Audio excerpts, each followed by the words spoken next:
Got an off air. Oh, we're live. Okay, cool. Hi, Hello. welcome to World Book Day Teen Fest, live on air from HarperCollins. I'm Caroline Carpenter, and I'm going to be talking to one of this year's World Book Day £1 book authors, Marcus Sedgwick. If you're watching on Google+, please post your questions for Marcus in the Q&A sidebar. Hi, Marcus. Hello. How are you? I'm good, thank you. Happy World Book Day. Thank you very much. Thank you. How's your day been? Well, as always on World Book Day, slightly frantic, but always very good fun. Good. As I just mentioned, you wrote Killing the Dead for World Book Day, which is being described as the missing fifth part of your recent book, The Ghosts of Heaven. What was the inspiration for Killing the Dead?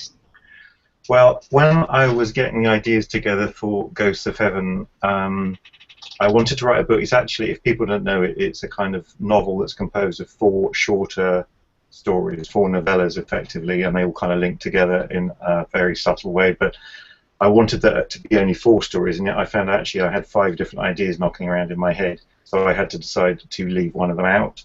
And I did that because two of the ideas I had were both set in New England within the 20th century, and I thought I only need one of those. And then when the chance came along to write a book for World Book Day to be one of the £1 books, I thought was perfect, because now I get to tell this extra fifth part that I haven't been able to tell.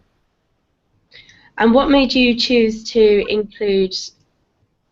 leave that out and include the other stories? Yeah, well, because I wanted to have stories that were set in very different times and places. So in The Ghosts of Heaven, the first part of the book is set in prehistory, in the kind of Neolithic period, and the final part of the book takes place in our far future, and is a kind of science fiction story. And then there are two stories, one set in the 18th century and one set in the 20th century. And so, because the fifth idea that I had was also set in the 20th century and was also set in America, in New England, I thought I didn't want to have those two the same. And because I'd done an awful lot of, spent a lot of time doing research into the deserted insane asylums, as they used to be called, of North America, I had all this wonderful stuff to use, and tried to make that the one that went into the Ghosts of Heaven. But then I still had this idea knocking around about a girls' school, private girls' school in Massachusetts, and I wanted something with a very kind of 60s flavour to it for various reasons. And so that was the one that became the World Book Day book. Okay. And as you mentioned, in The Ghosts of Heaven, the stories are all set in very different times and places. Is there a link that a theme or a link between all the stories? Yeah, a few years ago I wrote a book called Midwinter Blood that was effectively 7 short stories, and they were linked. And I was trying to see if you could write a book with 7 short stories but make it feel like you were reading a novel by the links between them. But they all took place on the same island. They were in different times with the same two people, sort of. And that seemed to work, and people seemed to accept that it did feel like a novel. And I think with this, I just wanted to try and push it a little bit further and see if you could still have the sense of having read a novel out of 4 interconnected stories. And the only real connection between the 4 stories is the image of the spiral, which I think is a very beautiful and mysterious device, something I've been thinking about for many, many years. And so in each of the 4 parts of the book, there are different people who, for different reasons, are obsessed about the image of the spiral and what it might mean and what it means to them. Yeah, I actually wanted to ask you, what inspired the image of the spiral, and can you tell us what it means? Or I'll answer that first. I'm not going to say what it means, because above all with this book, I just want to stimulate questions in the reader's mind. I don't want to give answers. I think, some books give answers, other books don't, and I very much want this to be a book that just hopefully makes the reader start to think a little bit about life. So above all, I think it's a book that's trying to say you have to find your own meaning in the world, and therefore I'm not going to tell you what meaning you should take away from this book. But the spiral is an image that has appeared throughout human culture across the world in all different times, and different cultures have ascribed a different meaning to it. And so I was kind of playing off lots of those ideas in the book. and some of them are very contradictory. But I don't see that as a problem. Life is very contradictory, and it's up to you to find your own meaning out of it. Great. And I guess because you went into writing the book with that intention, it's definitely the most literary YA book that I've ever read. Is that something that you consciously wanted to do, and do you think there should be more literary YA? Well, that's a big topic you've asked. I wrote a blog post last week about YA and what it shouldn't be, and I seem to get a reasonable reaction to that post. And what I was trying to say is, I really strongly resist the notion that YA is a genre at all. Yeah. All it means is young adult, and all that was trying to say is these are books that belong in a certain department of the bookshop, and even that I find a slightly troubling notion. And I know why bookshops have to do it, and publishers, librarians, we all have to use those age categorizations. But I'm going to mention Mal Peet, who very sadly died this week. He was a great friend of mine, wonderful writer, and we used to talk about this all the time, and he said exactly the same thing. In order to be trying to push the boundaries of YA, you would have to accept that it existed in the first place. And he and I, in a certain sense, don't believe that it exists. It's just there as a kind of, and inevitably has to be, I admit that, as a sort of publishing and book selling function. But what's been worrying me about it is I keep on sort of hearing stories about the YA genre. And YA is not a genre. A genre is science fiction or romance or fantasy. And those are all fine things, they're valid forms of writing. But to me, this is what I was trying to say in my post, was the absolute hallmarks of the experience of being a teenager are the experimentation, rebellion, the desire for the original, the desire to find something new. And so if we start calling YA genre and we're sort of self-defining what it is, and we're saying a YA book is this but it's not that, and it has to have this kind of voice and it must have this kind of protagonist, then we are limiting ourselves. And I think that's a really, really big mistake, because I think books for anyone, but particularly for the teenage mind, should be as absolutely broad as possible. There was a long-winded answer for you. No, that's great. Talking about genre, in The Ghosts of Heaven, you kind of sort of cross genres. So, as you said, there's sort of poetry, and there's historical writing, and there's a sort of sci-fi chapter.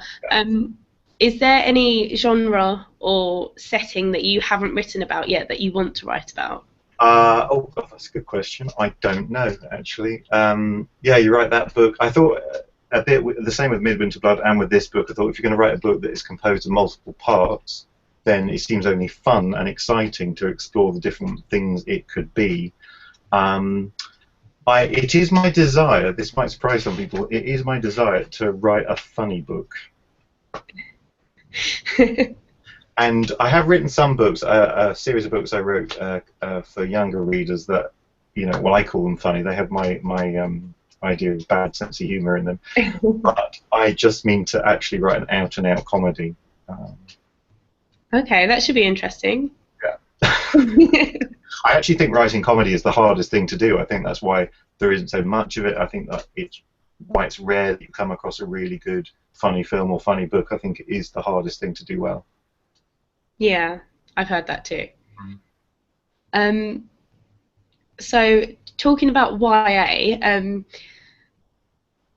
you said that you're not sure that it sort of exists. In the last year, we've seen quite a lot of attention being given to YA. There's the Young Adult Literature Convention and the YA Book Prize that you're shortlisted for, and now there's the Teen Fest. Yeah. What do you think about that? Do you think that's a good thing that we're celebrating? No, absolutely. I mean, I don't want to be mistaken with this. I'm not completely against the whole thing. I understand why it exists. As I said, it's a necessary thing. I'm just saying, let's not call it a genre. Yeah. Yes, okay, it exists as a publishing idea, but even then, it's not how. as a writer, it's not how you think. It's not how, well, it's not how I work anyway. I don't think I'm going to write such and such a book. I have an idea, and then I do the best job I can with that idea, and I try. And an idea is like a starting point, and then I think you owe it to that idea to do it in the best and most appropriate way that you can. So I'm not, entirely against the thing. I'm just saying let's not limit it by saying, YA is X, Y, and Z. And I don't know if this is true, I had this really worrying rumour, I thought it was worrying, that somewhere out there there's a publisher with a spreadsheet for YA books, and it says, I must have this in it, and this in it, and this in it. And if that's true, I'm horrified by that. I really hope it's just some weird rumour going around the writer's world. But, because that's exactly the opposite of how I think we should be writing for anyone, but particularly for young minds who are kind of very often, I think very often younger people are more open-minded than adults are. Is that why you like writing for teenagers? Well, as I said, it's what attracted me to writing for this kind of territory in the first place. Is that it seemed to me, my first book was published in 2000, and I was sort of trying to start writing it, to write in about 96 or 97. And I originally, back in the early 90s, I worked in a children's bookshop in Cambridge, Heifers, wonderful bookshop. And the teenage section was just fantastic, because on those shelves was the broadest possible range of books. And at that point, the kind of notion of a YA publishing, or certainly not a genre, didn't exist. So on those shelves were things like Cider with Rosie and, George Orwell, Animal Farm we would put on there. And writers who were, I mentioned Robert Cormier the other day, American writer, great American writer, and S.E. Hinton, The Outsiders, novels that you would say, Catcher in the Rye, novels that you would say, yeah, they're teenage, or they're kind of what we now call crossover in that slightly awkward way. But it was so exciting to think, well, you can just do anything. In a bizarre way, you're actually more constrained when you're writing for adults, because in the adult sections of the bookshop, you either have, either your books go in the general fiction section, or they're in sci-fi and fantasy, or they're in, romance section, or the crime section. And so when you're trying to sell an adult novel to an adult publisher, they need to know which one of those it is. And even if it's literary fiction, they have to say, well, it's literary fiction. And what appealed to me about writing for teenagers was that all of that was out the window, and you could just write anything. And if it was good enough and convincing enough, then people would publish it and buy it and hopefully read it. Okay, you mentioned some books then. When you were a teenager, what books were you reading? Well, that's a fantastic question, and I won't talk about me so much, but just because I think that this is what I mean about the teenage reading experience, and I think it should go for all of us, really. But very often I'm in a school and I'll do, an hour of a big event kind of thing, and then very often I get invited to go and have tea with the book club or book group after that. So you've just got a small group of real keen readers, and you say, I've often asked, so what are you reading at the moment? Say I'm speaking to year 8, year 9, so they're, 12, 13, 14, that kind of age. What are you reading? And I remember it sticks in my mind. Once upon a time, I asked a girl that question, and she said, well, at the moment I'm reading a Captain Underpants book. And she was 13 or 14, and, technically speaking, way too old to be reading it. And then she said, but last week I was reading Wild Swans by Yung Chang. And that to me is the teenage reading experience, the breadth of what you can be interested in. You're on the cusp of adulthood, and yet you're still so close to your early childhood, and kind of anything goes. Well, I think anything should go, and that's why I think it's so important that we don't limit what we are defining as a YA book. Yeah, I agree with you. And talking about sort of books in general, one of the mottos for World Book Day is "Can't live without books." Yeah. I wanted to ask you why you can't live without books. Yeah. Well, I guess we all have to be honest and say we could live without books in the sense that we could survive without them, but in the truest sense of the word, to live and to live a fulfilling life, I couldn't live without books, because it has been my whole life in in some way or other. Books have always been there. Even at school, I was a school librarian. I ran the school bookshop, largely to avoid getting beaten up by most of the other boys, because it was a safe place to go and be in the library. But I joke about that, but actually that is something that I hear very often in a school, is, you know, the librarian will say, well, for certain kids this is a really valuable place to be able to hang out in the library at lunchtime, talk about books, you know, live in those kind of worlds. So yeah, I think, yes, we could live without books, we could survive without them, but would it be a world that we want to be in? Well, I think for me and you and obviously most people watching, probably not.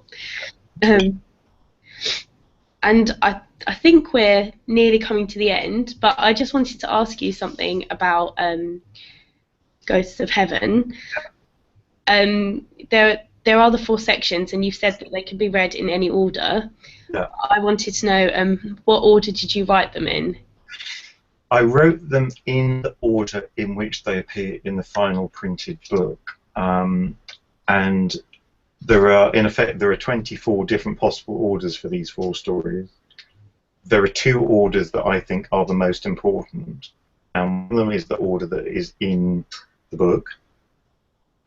And then there's another order that I think gives the book an entirely different meaning and an entirely different flavour. But as I said before, I'm not saying what that is, because I don't want to impose my thoughts about this on anyone else. I want people to be free to just explore it and take what they want from it. Okay. Well, thanks for joining the chat with us, Marcus. Thank you. And happy World Book Day. So to you, thank you very much. Thank you. Bye. Bye.